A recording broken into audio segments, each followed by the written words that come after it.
Hello class. Welcome back बच्चों। लो प्यारे बच्चों, स्टार्ट कर रहे हैं नया लेक्चर। बेटा, कल हमने ह्यूमन एक्टिविटीज करके एक टॉपिक पढ़ा था। टाइप्स ऑफ ह्यूमन एक्टिविटी याद होगा, एक सिंगल मिनट का टॉपिक था। दो तरीके की ह्यूमन एक्टिविटी हो सकती हैं, economic and non economic. Economic activity वो जिनका पर्पस पैसा कमाना है, और नॉन इकोनॉमिक एक्टिविटी वो जिसका पर्पस पैसा कमाना नहीं है, वो out of sympathy, out of love, out of sentiments या इमोशनल होके या साइकोलॉजिकल सेटिस्फेक्शन के लिए की जाती है। यानी कोई भी वजह, बस पैसा वजह नहीं है वहां पर। ठीक है, ये बात। जाते जाते मैंने एक बात लिख दी थी कि इकोनॉमिक एक्टिविटी तीन ही तरीके की हो सकती हैं: बिजनेस, प्रोफेशन और एम्प्लॉयमेंट। याद है आपको? इकोनॉमिक एक्टिविटी को मैंने फर्दर क्लासिफाई कर दिया था: बिजनेस, प्रोफेशन एंड एम्प्लॉयमेंट। ठीक है जी। और एम्प्लॉयमेंट क्या होता है? देखो, बिजनेस की डेफिनेशन सबको पता लग गया बिजनेस क्या है। एम्प्लॉयमेंट क्या है? एम्प्लॉयमेंट एक ऐसा ऑक्यूपेशन है जिसमें हम दूसरों के लिए काम करते हैं और इन रिटर्न एक्सपेक्ट करते हैं कि हमें कुछ सैलरी या वेजेस मिले। मतलब सीधी सीधी बात, नौकरी। एम्प्लॉयमेंट क्या होता है भैया? एम्प्लॉयमेंट एक ऐसा ऑक्यूपेशन ही तो है जिसमें हम दूसरों के लिए काम करते हैं, in which we work for the other and in return get remunerated. जी तो एम्प्लॉयमेंट है। और क्या एम्प्लॉयमेंट है?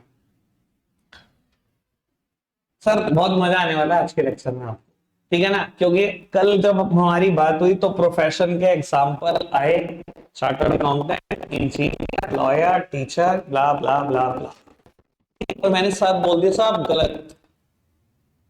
और आपने और क्या बात कर रहे हो, सब यही पढ़ाते हैं, गूगल बाबा भी यही कहता है। ठीक है जी। अगर आप ना मान गए तो फिर बात ही क्या है? आज आप पक्का मान जाओ। ठीक है, ठीक है।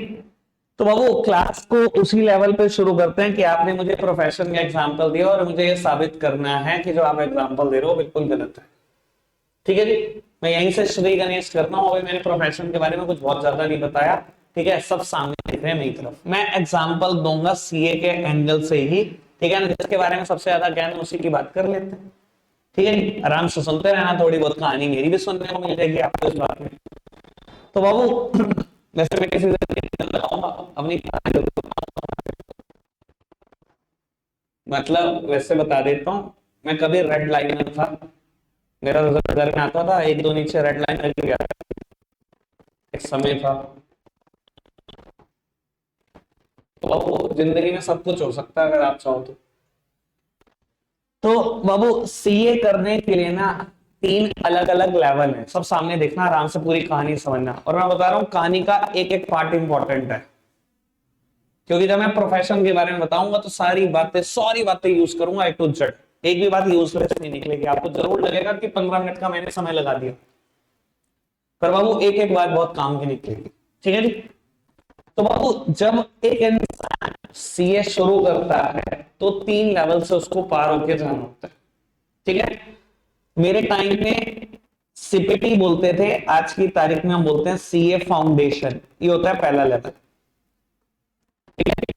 उसके बाद बेटा मेरे टाइम पे बोलते थे आईपीसीसी, अब बोलते हैं सीए। और उसके बाद बेटा थर्ड लेवल होता है जिसको पहले भी और आज भी बोलते हैं सीए फाइनल। ठीक है, आराम से सुनते चलना पूरी कहानी। ये पेपर हुए बेटा मार्च 2010 में खत्म, उड़ के 2026 में खत्म। ऐसा ही होगा। मार्च 25 एक्सपेक्ट करते हुए कि आप अच्छे से पढ़ लोगे, पास हो जाओगे। शुभ शुभ बोल दो, अरे भैया मान लिया मैंने। फिर मार्च 2026 में आपकी 12th निकल जाएगी, जैसे मेरी मार्च 2010 में निकली। मेरे जून में पेपर थे सीए फाउंडेशन के, 2 ही महीने थे मेरे पास। मैं 1 अप्रैल को, 29 मार्च को मेरा पेपर खत्म हुआ लास्ट बोर्ड का। और 2 दिन के बाद मैं 1 अप्रैल को मतलब सीए फाउंडेशन या सीपीटी की ट्यूशन चला गया था। 20 जून को मेरा पेपर था सीए फाउंडेशन का, दिया और क्लियर हो गया। ठीक है जी। पूरे 11 महीने के बाद यहाँ से पेपर होते हैं। सीए फाउंडेशन निकलने के लिए 11 महीने के बाद पेपर होते हैं। यानी कि ये पेपर मेरे मई 2011 में थे, ये मैंने दिए था जून 2010। ठीक है जी। यहाँ पर आपके पास दो चॉइसेस होती हैं अलग अलग। यहाँ दो ग्रुप है, फर्स्ट ग्रुप में भी 4 सब्जेक्ट, ग्रुप में भी 4 सब्जेक्ट। आपकी इच्छा है अलग अलग दे दो, आपकी इच्छा इकट्ठे दे दो, ठीक है नहीं? डिप्रेशन में जाना है तो इकट्ठे दे देना। मैं पहुंच गया था और मैंने इकट्ठे दिए थे, ऊपर वाले की बहुत कृपा, मेरी बहुत मेहनत, ये निकल गया। ठीक है जी, मई 2011, मतलब ऐसा लग रहा था बस अब तो सीए फाइनलिस्ट है, 1 साल ही हुआ था 12th करे हुए, ऐसा लग रहा था बहुत मजा आते। अब यहां से पूरे 3 साल के बाद पेपर था मेरा सीए फाइनल का। अब एक इंसान को बता दो, जैसे आप बैठे हुए एक लेमैन को बता दो तो उसको लगता है मजा आ गया, 3 साल तक कुछ नहीं करना, ये नर्क है, ये 3 साल नर्क है, नर्क। ठीक है ना, जिसने झेले हैं बस वही बता सकता है, और दोबारा कहोगे ना, दोबारा झेल नहीं सकता कोई भी। आज मुझे कह दोगे ना दोबारा सीए फाइनल का पेपर क्लियर कर दो, मैं नहीं कर सकता। किसी से भी पूछ कर देख लेना जिसने सीए निकाली कि एक बार और सीए फाइनल निकाल देगा। चलो इस बार कहानी बता देता हूँ। एक इंसान की सीए फाउंडेशन क्लियर होगी, ऑल इंडिया रैंक आ गई, हमारा इंस्टीट्यूट ऑल इंडिया रैंक निकालता है 50, उसकी ऑल इंडिया रैंक आ गई, इंटरमीडिएट फिर ऑल इंडिया रैंक आ गई, फाइनल में उसकी रैंक नहीं आई, पास हो गया, सीए बन गया। कहता है इंस्टीट्यूट डिग्री सरेंडर करी, फाइनल का पेपर दोबारा दूंगा जब तक रैंक नहीं आती। 13 बार पेपर दिए, पास नहीं हुआ, 13 बार, 6.5 साल तक पेपर देता रहा, हर 6 महीने के बाद पेपर होता है, पास भी नहीं हुआ। या रैंक छोड़ दो, जान निकल जाती है, रैंक तो ऑटोमेटिकली आनी है ना। जब मैंने पेपर दिया था सीए 200 बच्चों में पास हुए, रैंक कैसे नहीं आएगी?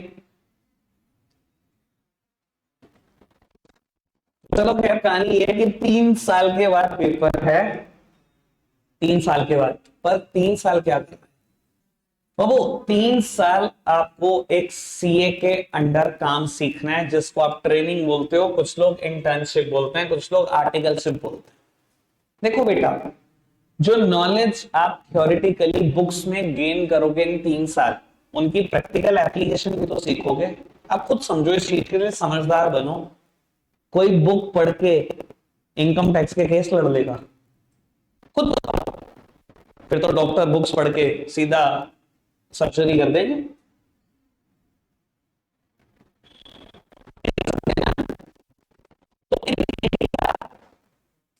अगर आप कोई भी प्रोफेशनल कोर्स कर रहे हो तो आपको किसी ना किसी टाइम पे कुछ ना कुछ प्रैक्टिकल एप्लीकेशन जरूर सिखाई जाती है उस थियोरेटिकल नॉलेज की जो आपने क्लासरूम में गेन की होती है।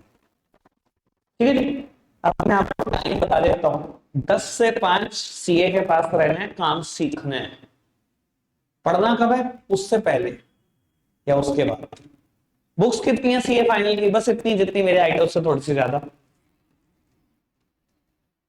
3 साल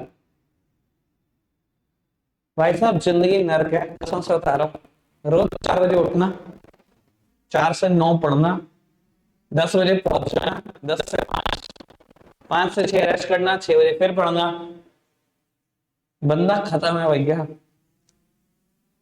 सोच भी नहीं सकते। अगर मैं दोबारा सोचता हूं ना, मतलब मेरा एक पर्टिकुलर अलार्म होता था सीए फाइनल में, एक अलार्म की टोन थी भाई, मैं दोबारा सुन लूंगा ना, मतलब मुझे कुछ हो जाएगा। मैंने सबसे पहले ना वो फोन फेंका उठा के कि भाई मैं ये दोबारा सुन सकता, जैसे मैं सीए बना। मैंने कहा भैया बस अब हो गया, ठीक है ना। और मेरे को याद है आखिरी के 6 महीने क्या हालात होते थे। मेरी मदर 2 बजे उठी तो पढ़ रहा, 3 बजे उठी पढ़ रहा। भाई मेरे से घर वाले पूछते सोता किस टाइम है तू? भाई कोई बता नहीं सकता। एक सीए फाइनल एक ऐसी चीज थी जिसमें मैंने 3 साल में 300 पेन खाली कर दिए थे और 100 रफ रजिस्टर, इतने मोटे मोटे। एवरेजली मैं हर 3 दिन में एक मोटा रफ रजिस्टर भर देता था। तो मेरे घर से मैंने रद्दी निकाली, मैंने गिन गिन के निकाली 300 पेन। मेरी उंगली पे इतना गहरा गड्ढा हो गया था भाई साहब। मतलब ऐसा ऐसा समय देखा है मैंने सीए फाइनल में, इतनी खतरनाक चीज है ये। और इसमें भी बेटा क्या होते हैं, 2 ग्रुप होते हैं तुम्हारे पास। मई 2014 में मेरा पेपर होना था, लेकिन इलेक्शन थे, मोदी जी पहली बार पीएम बने थे, तो हमारा पेपर पोस्टपोन हुए थे, जून 2014 में हुए थे। ठीक है ना। और मैंने दोनों ग्रुप दिए, लकीली दोनों निकले, ठीक है ना, और फर्स्ट अटेम्प्ट में सीए बन गया था। अब बाबू, अब मेरे मुद्दा छोड़ देते हैं, बात को आगे बढ़ाते हैं। बेटा जनरली सीए करने वाले बच्चे से हमेशा क्वेश्चन उठता है कि आप किस कॉलेज, किस यूनिवर्सिटी से सीए कर रहे हो, और जिससे भी पूछा जाता है वो हंसता है। सीए कोई कॉलेज, कोई यूनिवर्सिटी नहीं कराती बेटा, सीए एक इंस्टीट्यूट कराता है, एक प्रोफेशनल बॉडी कराती है, known as ICAI. All over India एक ही है, बाकी सब जगह इसके सिर्फ ब्रांचेस नजर आएंगी आपको। आईसीआई की फुल फॉर्म क्या है? Institute of chartered accountants of India. ठीक है, ये आपसे तीनों के तीनों लेवल पर मैक्सिमम फीस जो लेता है वो सिर्फ 50,000 रुपए, और इसके बदले में आपको स्टडी मैट भी इशू करता है। स्टडी मैट मतलब स्टडी मटेरियल, कि ये बुक्स हैं, इसको पढ़ के पेपर दे। वो आपकी इच्छा है, प्राइवेट ट्यूशन लगाना चाहो या ना लगाना चाहो, वो आपकी इच्छा है। मेरी पूरी सीए 1,20,000 रुपए में होगी थी, पूरी सीए। मैंने सीए फाइनल में 3 सब्जेक्ट सेल्फ किए हुए विदाउट अ ट्यूशन। मैंने सिर्फ 1,20,000 रुपए खर्च करे, और मैं चाहता सिर्फ 2 महीने नौकरी करता और अपने पेरेंट्स को कहता ये लो विद इंटरेस्ट पैसे आ गए, क्योंकि मुझे पहली नौकरी 75,000 रुपए महीना ऑफर हुई थी 9 लाख रुपए की। मैंने बताया भी था कि 2 महीने नौकरी करी, 1.5 लाख आगे चलो जी, पेरेंट्स को दे दिए, ये विद इंटरेस्ट दे दिए जी मैंने पैसे, आपने जो मेरे ऊपर लगा। सिर्फ इतना ही पैसा लगा था। आज भी 2 लाख से ज्यादा नहीं लगता होगा, सारी ट्यूशन ले लेना सारे सब्जेक्ट्स की, तब भी इतना सस्ता कोर्स है। बस वो चाहिए इंसान जो टेंशन ले सके, जो दिन रात काली कर सकता है। ठीक है जी बाबू, इंस्टीट्यूट के बारे में क्लियर हुआ? ठीक है, यही इंस्टीट्यूट है जो फीस लेगा और स्टडी मैट इशू करेगा, और सीए बनने के बाद भी इसकी इंपॉर्टेंस खत्म नहीं होगी। क्यों नहीं होगी वो भी मैं बता रहा हूं। सर एक एक बात सुनना ध्यान से, मैं जान के अपनी कहानी डाल रहा हूं, क्योंकि मुझे पता है इंटरेस्ट पैदा नहीं करूंगा तो याद कुछ नहीं रहेगा। ये सब मैं याद रखवाने के लिए बोल रहा हूं। ये जंग हो रही है प्रोफेशन और एम्प्लॉयमेंट की, अभी आपको नहीं पता। अब सुनना, सीए बन गए थे, सीए बनने के बाद बेटा 3 ऑप्शन होते हैं हर किसी सीए के पास। 3 option. First one is practice, other one is job, and third one is other than practice and job. बेटा ये प्रैक्टिस किस चीज का नाम है? प्रैक्टिस मतलब ऑफिस खोल लो, अपना ऑफिस खोल लो, नौकरी कर लो और कुछ और कर लो, कुछ भी कर सकते हो। अच्छा, लोग कुछ और करते होंगे, बड़े लोग हैं, बड़े लोग, बतेरे लोग ऐसे जो बिजनेस शुरू कर देते हैं। आपको लगता होगा पागल आदमी, इतना पढ़ा उसके बाद बिजनेस कर लिया। सर आप सोच भी नहीं सकते बिजनेस में इतनी तरक्की कर लेता है आदमी, क्योंकि सीए में जाके ना पता नहीं कितने बिजनेस की नॉलेज हो जाती है आपको। एक बार बताओ, सीए के पास रहे 3 साल इंटर्नशिप करी, कितने बिजनेसमैन आते होंगे रोज? भाई बिजनेस की ए टू जेड समझा के जाते हैं खुद, कि मेरा नेचर ऑफ बिजनेस ये है, हम ऐसे करते हैं, वैसे करते हैं, ये करते हैं, वो करते हैं, आपको हमारी इनकम टैक्स रिटर्न फाइल करनी है। हम कर ही नहीं पाएंगे जब तक वो नेचर ऑफ बिजनेस नहीं समझाएगा। मैं कहता हूं मैंने सीए बनने के बाद और सीए बनने से पहले इतने बिजनेस की जानकारी लिया, मजा आ जाता है सुन सुन के, लोगों के दिमाग सुन सुन के भी मजा आता है, और इतने आइडियाज आते हैं आप सोच भी नहीं सकते। बहुत सारे लोग ऐसे हैं जो सीए बनने के बाद भी कुछ और करते हैं। मैं आपको ये भी बता देता हूँ, बहुत सारे लोग एक्टिंग की फील्ड में चले जाते हैं, कुछ लोग क्रिकेटर भी बन जाते हैं। वेंकटेश अय्यर केकेआर का प्लेयर है, सीए, पढ़ के देख लेना उसके बारे में। सुरेश प्रभु जी, पीयूष गोयल जी, सुरेश प्रभु जी किसी टाइम पर इंडिया के रेलवे मिनिस्टर थे 2014 में, जब मोदी जी जीते थे, चार्टर्ड अकाउंटेंट। पीयूष गोयल जी इस टाइम पर अभी भी मोदी की कैबिनेट में चार्टर्ड अकाउंटेंट। तो सीए बन के ना उन्होंने नौकरी करी ना उन्होंने प्रैक्टिस करी, बहुत कुछ कर लेते हैं लोग। ठीक है जी, अब सुनना, ये तो समझ में आ गया कि कुछ और कर सकते हैं। तारक मेहता के उल्टा चश्मा में एक कैरेक्टर है, मुझे ये नहीं पता कौन है, क्योंकि मैंने आज तक कभी देखा नहीं, पर मैंने उसके बारे में कहीं ऐसे ही उसमें चलते चलते कि वो भी चार्टर्ड अकाउंटेंट है, वो पढ़ लेगा कि कौन है। तो एक्टिंग की फील्ड में भी जाने वाले, ठीक है। अब वो दुनिया कहते रहते जना खाना सीए कर रहा, जना खाना सीए कर रहा। मैं यही बोलता हूँ जना खाना कर रहा, बन कितने रे? बात ये बताओ, ऑल ओवर इंडिया कितने चार्टर्ड अकाउंटेंट होंगे? ये तो मैंने भी इसे थोड़ी देर पहले ही बताया। तो all over India 4 lakh chartered accountant है, बस 4 लाख, जिसमें से भी 30 से 40 हजार की डेथ हो चुकी है ऑलरेडी। बचते कितने हैं? 3,60,000, जिसमें से 10-20 हजार अदर्स में ही खत्म हो गए।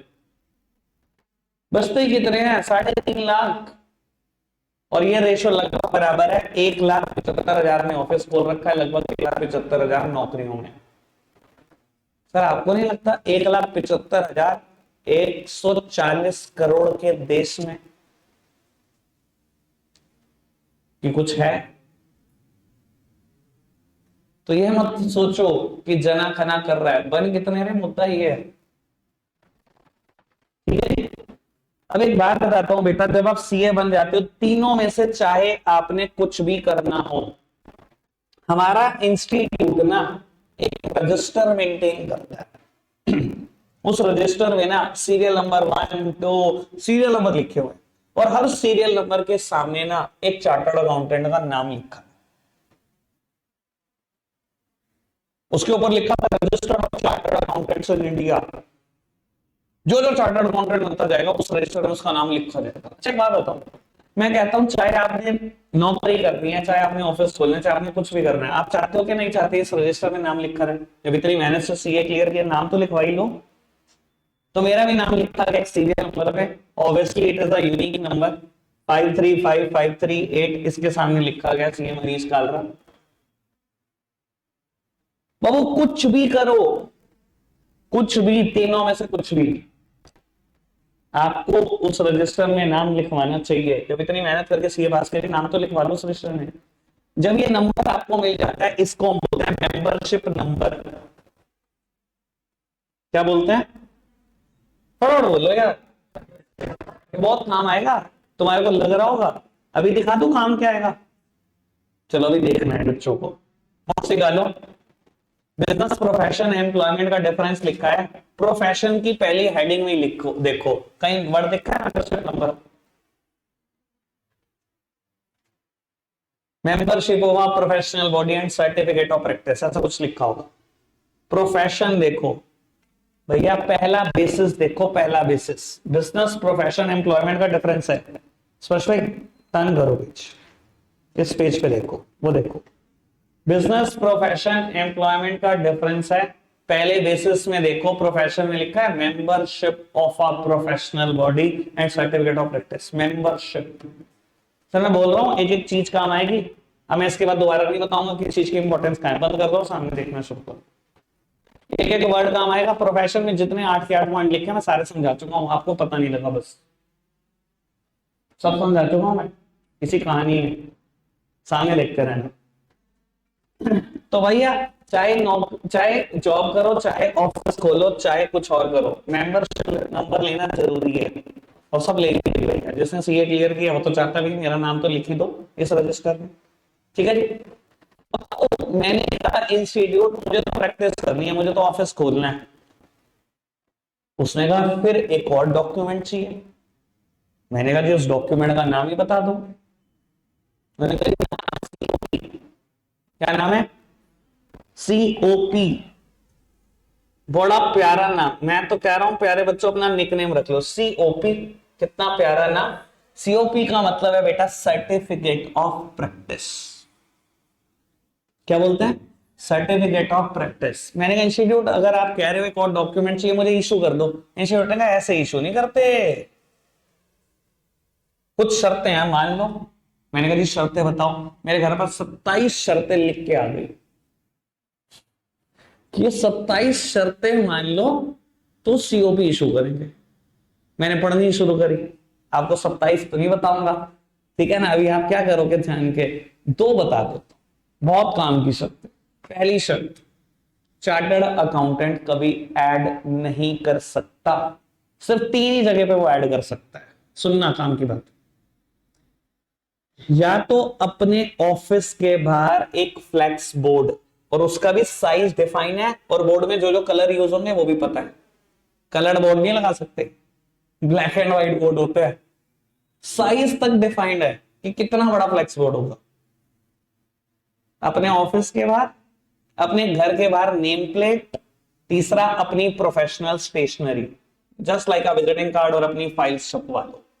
3 जगह सीए ऐड कर सकता है, चौथी जगह सीए का ऐड नहीं मिलेगा। जिस सीए ने ऐड कर दिया, या तो इंस्टीट्यूट की मर्जी है, क्राइम छोटा लगा तो ये उड़ा देगा, क्राइम बड़ा लगा तो मेंबरशिप नंबर ही उड़ा देगा, यानी कि रजिस्ट्रेशन नाम ही काट देगा, सीए ही नहीं रहोगे। कभी सीए का ऐड देखा? हमारे यहां सस्ते दामों में ऑडिट किए जाते हैं हमारे यहां सस्ते दामों में इनकम टैक्स रिटर्न भरी जाती है, ऐसी सीए ऐड नहीं करते भाई। पहली शर्त समझ आई? 27 है, एक ही बताई अभी तो। अब कई बच्चों के दिमाग में क्वेश्चन उठ रखा होगा, भैया आपने तो जगह पता नहीं कहां का ऐड कर रखा, इंस्टाग्राम पे प्रोफाइल सीए मनीष कर रहा, हर जगह पे सीए मनीष कर रहे, तो ऐड है? ये ऐड नहीं होता, ये तो मेरा नाम है, मेरा नामकरण हुआ भाई 2 बार। मजाक सोच रहे हो? एक बार मम्मी पापा ने करा, एक बार इंस्टीट्यूट ने किया, मजाक सोच रहे हो? 6 अगस्त को रिजल्ट आया, नाम बदल गया भैया, 6 अगस्त 2014 को नाम बन गया सीए मनीष कालरा। ये नाम है, इट इज अ प्रीफिक्स। जैसे आप लोग मिस्टर इस्तेमाल करते हो, हम सीए इस्तेमाल करते हैं, इट इज अ प्रीफिक्स, ये कोई ऐड नहीं है। ऐड पता क्या होता है? मैं अपनी फर्म का एड्रेस दे दूं और कह दो मेरी फर्म ये सर्विसेज ऑफर करती है, ये ऐड है। मैंने आज तक कहीं पर किसी को एड्रेस नहीं दिया अपनी फर्म का, कभी ये नहीं बताया मैं कौन कौन से सर्विसेज में डील करता हूं, किसी भी जगह पे नहीं बता रखा। देख लो नोट्स में नाम ही लिखा होगा, डिग्रीज लिखी हैं, कभी अपना एड्रेस दिया ना, अपनी फर्म का नाम बोला आज तक आपके सामने, ना अपना एड्रेस दिया, ना आपको ये बताया कौन से सर्विसेज ऑफर करता हूं, ऐड नहीं किया आज तक। समझ आए? दूसरी बात, एक और शर्त बता देता हूं ताकि बेटा दिमाग में चल जाए, क्योंकि 27 बतानी तो प्रैक्टिकली पॉसिबल नहीं है, सारा समय इसमें जाएगा। बाबू जब आप नाम लिखते हो तो इंस्टीट्यूट ने कहा कि नीचे आप सिर्फ एक ही डेजिग्नेशन यूज कर सकते हो, वो डेजिग्नेशन है चार्टर्ड अकाउंटेंट्स। देखो बेटा मैं एक बात बताता हूं, लॉयर्स पता क्या क्या लिखते हैं? अगर मैं लॉयर होता तो लॉयर पता क्या क्या लिखते हैं? Tax consultant, financial planner, financial advisor, पता नहीं और क्या क्या। तो हमारा इंस्टीट्यूट कहता है भैया दुनिया को सब पता है, लॉयर बढ़िया फाइनेंशियल प्लानर है, ये सीए सबको सब पता है, कौन बढ़िया एडवाइस कर सकता है, कौन टैक्स प्लानिंग बढ़िया करा सकता है। आप कुछ और यूज नहीं करोगे, लॉयर जो मर्जी करता है, आप सिर्फ चार्टर्ड अकाउंटेंट लिखो। हम कोई भी अदर डेजिग्नेशन यूज नहीं कर सकते, ऑल्दो ये सब कुछ सीए भी करता है पर अलाउड नहीं होता। कुछ और करा तो वो मैंने बता ही दिया कितना बड़ा क्राइम हो सकता है। समझ में आई शर्तें? तो 27 शर्तें आई, मैंने 27 शर्तें साइन करी और भिजवा दिया इंस्टीट्यूट जी पेपर, और मेरे घर पे सीओपी बन के आ गया। अब मेरे ऑफिस चले जाना, दोनों सर्टिफिकेट लगे दिखेंगे, मेंबरशिप नंबर भी और सीओपी भी, और किसी भी डॉक्टर के कैबिन में चले जाना। अगर आप भगवान ना करे किसी को जाना पड़े बहुत मजबूरी में, पर अगर जाओगे तो आप देख लेना किसी भी डॉक्टर के कैबिन में जाओगे, जैसे आपको दोनों डॉक्यूमेंट दिखेंगे, एक पे ब्लू कलर की स्टैंप होगी गोल सी, एक पे रेड कलर की स्टैंप होगी गोल सी, एक पे लिखा होगा सीओपी सर्टिफिकेट ऑफ प्रैक्टिस, एक पे लिखा होगा मेंबरशिप नंबर। आपने कभी नोटिस नहीं किया क्योंकि आपको पता नहीं था, अब करना नोटिस। ठीक है, मैं आऊं आगे की बात पर, बहुत मजा आने वाला है। अब चक्कर आने शुरू हो जाएंगे बाबू, बहुत मजा आएगा, क्योंकि असली मुद्दा मेरा अब स्टार्ट होता है। मैं अपने मुद्दे से बाहर निकल जाता हूं, अब मैं मेन मुद्दे पे लेके आता हूं। कल आपने क्या बोला? सीए साहब पढ़ा बोलो, सीए साहब प्रोफेशनल, ठीक है। अब बहुत मजा है। एक बात बताओ, एक इंसान जिसने सीए क्लियर कर ली, उसने कहा जी मैं ऑफिस नहीं खोलना चाहता, मैं नौकरी करना चाहता हूं, और उसने नौकरी शुरू कर दी। यहां वो सीए एम्प्लॉयमेंट में है या प्रोफेशन में? बस आंसर कर दो बात। कल तो आप बोल रहे थे सीए एज अ प्रोफेशनल, अभी से टाइम फिस। अब मैं आपको एक बात बता देता हूं, जो आपको ज्ञान पेला जाता है ना, सब आधा अधूरा ज्ञान है। A little knowledge is a very dangerous thing. Professional क्या होता है सुन लो। CA in practice is a professional. देखो पता क्या बात है यार, फॉरेन ऑथर्स का ना एक काम था, फॉरेन ऑथर्स ना इतनी बड़ी बड़ी डेफिनेशन देते थे 6-6 लाइन की। इंडियन ऑथर्स क्या करते हैं, कॉपी, एक लाइन उठाते हैं, 5 उड़ाते हैं, नीचे अपना नाम चिपका देते हैं। यही हालात है, क्या बोलो तुम्हारे स्कूल टीचर्स के भी। CA in practice is a professional. जो सीए ऑफिस खोल के बैठा सिर्फ वही प्रोफेशनल है। CA in job is a professional,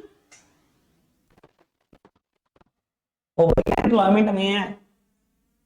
अब फॉरेन ऑथर ने तो लिखा सीए इन प्रैक्टिस, उन्होंने कहा इन प्रैक्टिस का क्या यूज है, सीए हो गया काम।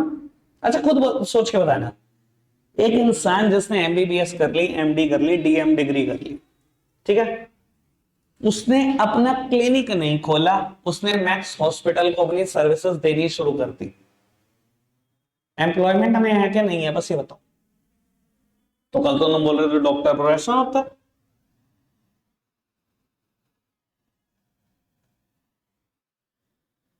CA in practice is a professional, doctor in practice is a professional, lawyer in practice is a professional, teacher, भैया मैं अब अपना काम कर रहा हूं तो मैं कह सकता हूं फिर भी मैं प्रोफेशनल हूं। अगर मैं ये स्कूल में नौकरी करने लग जाऊं, प्रोफेशनल, एम्प्लॉयमेंट में पहुंच गया मैं तो। ये रोंगे में एग्जाम्पल देना बंद करो। और आपको बता देता हूं, अभी तक काफी तो स्कूल ही नहीं गए, जाओगे एग्जाम्पल यही मिलेंगे जो तुमने मुझे दिए थे, कह देना हाँ जी मैं समझ गया, बिल्कुल बहुत पढ़ाई लिखाई कर रखी है आपने, मैं जी बिल्कुल समझ गया। टोकना मत, जिस टीचर को टोक दोगे भाई उसकी नजरों में चढ़ जाओगे।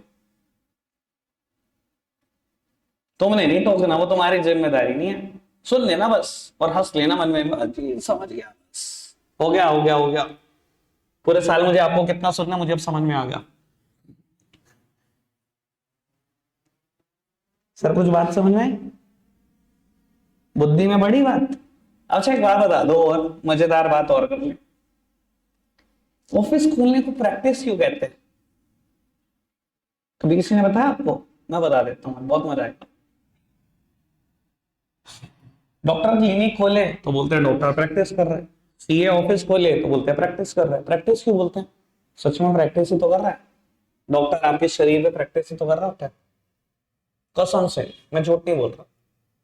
नया नया डॉक्टर बना, ठीक है, उसने 3 साल इंटर्नशिप की है, 4 साल उसने काम सीखा है, ठीक है जी, आप पहुंच गए जी, फीवर है बहुत तेज, अच्छा दवाई लिखी, पहली बार बहुत जल्दी बुलाएगा आपको, 2 दिन में दिखाना, आप पहुंच गए जी, आराम नहीं आया, अच्छा ये दवाई काटी, दूसरी लिख दी, 2 दिन में बताना, आप 2 दिन बाद आराम आ गया, 1 हफ्ते की दवाई लेकर छोड़ दे।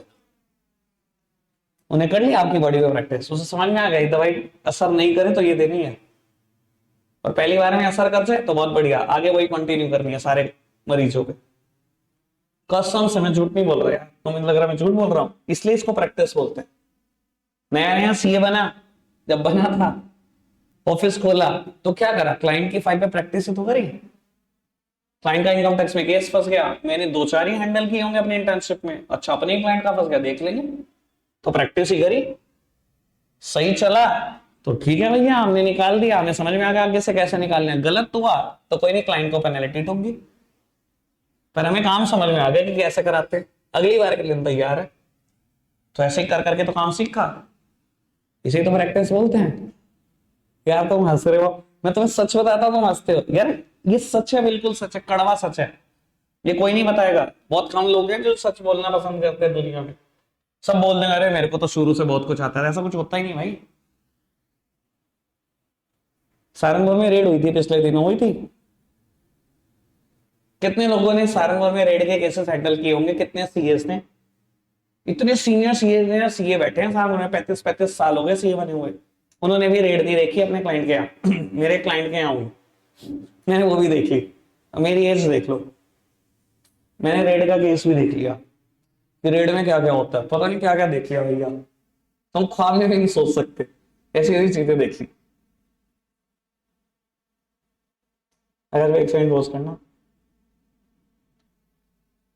समझ में आ रही है सारी बात।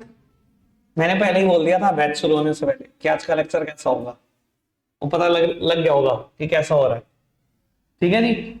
और वो अब मेरे को थोड़ी सी चर्चा एम्प्लॉयमेंट पे भी करनी थी, पर मुझे लगता नहीं टाइम बचा है। मेरे को एक दो एक्स्ट्रा बात बतानी है। चलो पहले मैं एक दो एक्स्ट्रा बात बताता हूँ, ठीक है जी। एक दो एक्स्ट्रा बात बताएंगे, वाइंड अप करेंगे, बाकी एम्प्लॉयमेंट पे बात कल करेंगे। तो कल और भी मजा आने वाला है बाबू।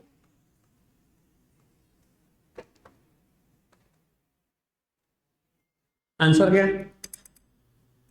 बच्चे कह रहे क्या बात कर रहे हैं, मैथ्स तो छोड़ दी हमने। आंसर क्या है? कह रहे जीरो। डोंट टेल मी यार, it is a zero upon zero term, यानी कि डिफाइंड नहीं हो सकता। भाई थोड़ी बहुत तो मैथ्स पढ़ी होगी, गुस्सा ना करो, मैथ्स नहीं पढ़ा रहा, एक्स्ट्रा बात बता रहा हूं ऐसी। Zero upon zero term define तो नहीं हो सकता। चलो मैंने 10 कॉमन ले लिया, इसको लिख सकता हूं 10 स्क्वायर माइनस 10 स्क्वायर, ए स्क्वायर माइनस बी स्क्वायर,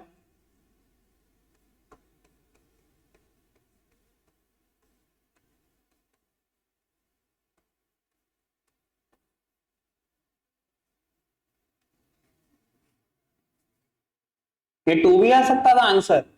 अगर मैं ये बात को ऊपर लिख देता और इस बात को नीचे लिख देता तो आंसर इज 2।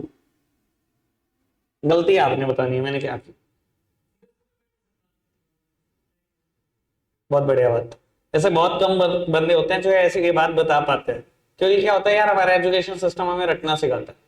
और वो कटिंग सिर्फ एक ही केस में पॉसिबल है, when a minus B should not be equals to 0। अगर a माइनस बी 0 के बराबर है तो कटिंग कर नहीं सकते आप ऐसे। वैसे सिखाया नहीं जाता आपको, मुझे पक्का पता है, आपको बताया किसी ने नहीं होगा, ठीक है ना। चलो एक और एक्स्ट्रा बात कर लेते हैं। क्या बाबू, ये a माइनस बी 0 के बराबर है ना, तो कटिंग कर नहीं सकते आप, ठीक है। चलो वैसे मुझे मैथ्स आती नहीं, 2010 में करी थी लास्ट टाइम, जब 12th में मैथ्स पढ़ी थी, बस उसके बाद पढ़ी। सीए फाउंडेशन तक होती है, जून 2010 में पेपर हो गए, उसके बाद भूल गए मैथ्स को। ऐसे बोर्ड में 100 से 100 थे। एक बात और, मैंने कभी नौकरी क्यों नहीं करी इसकी चर्चा कर देता हूं। बाबू नौकरी करने के लिए ना 2 रूल है और आपको याद रखने हैं अगर नौकरी करने हैं। Rule number 1, your boss is always right. Rule number 2, if boss is wrong then go to the rule number 1, that simply means boss is always right। अगर जी हजूरी करनी आती है, हाँ जी सर, यस सर, ये वो तो एम्प्लॉयमेंट के लिए बने, वरना करना ठीक है नहीं, मतलब मैं पूरा भर दूंगा, करने तो दूंगा ही नहीं। चलो जी रखते हैं, आज के लिए इतना ही है मेरे बच्चों।